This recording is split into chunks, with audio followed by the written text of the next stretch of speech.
Stay out of the basement! The second original Goosebumps book, also released in July of 1992. Something's waiting in the dark.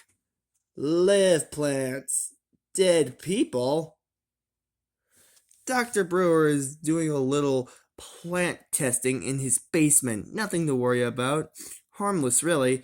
But Margaret and Casey Brewer are worried about their father, especially when they meet some of the plants he is growing down there.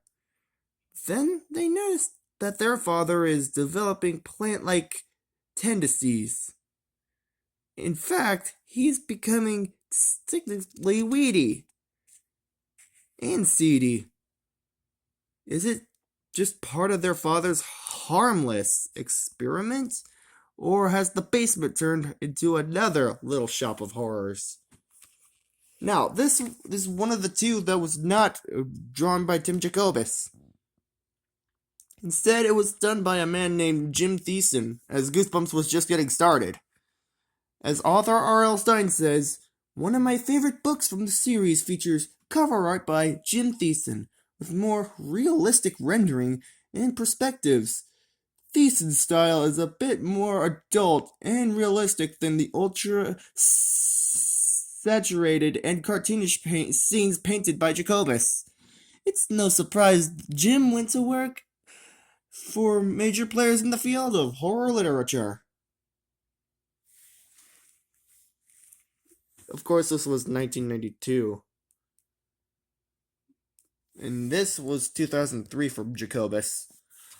Since Jacobus eventually got his own crack at the art for this book when he designed the cover for the 2003 reprint. His version features Dr. Brewer's clone appearing here as a monstrous tree-like person.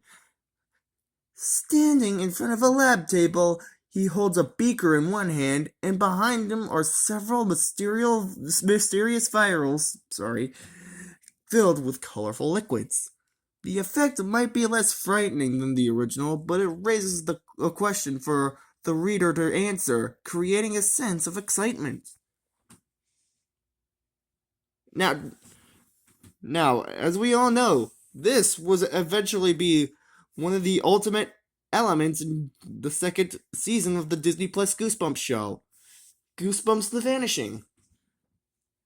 In fact, Dr. Brewer would actually be the poster boy for the second season, played by David Schwimmer, who would be in the TV series Friends.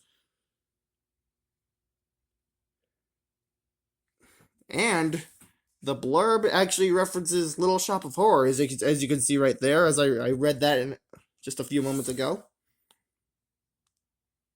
And, and as I mentioned before with Jim Thiessen, Jacobus didn't really paint this because, well, they were trying to figure out which man to keep.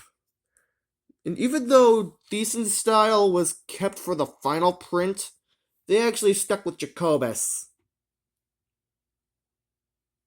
Which, to be honest, I feel like was the best move considering how realistic the hand is.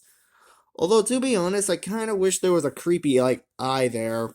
Then again, they might overdo it, so, yeah, I don't know.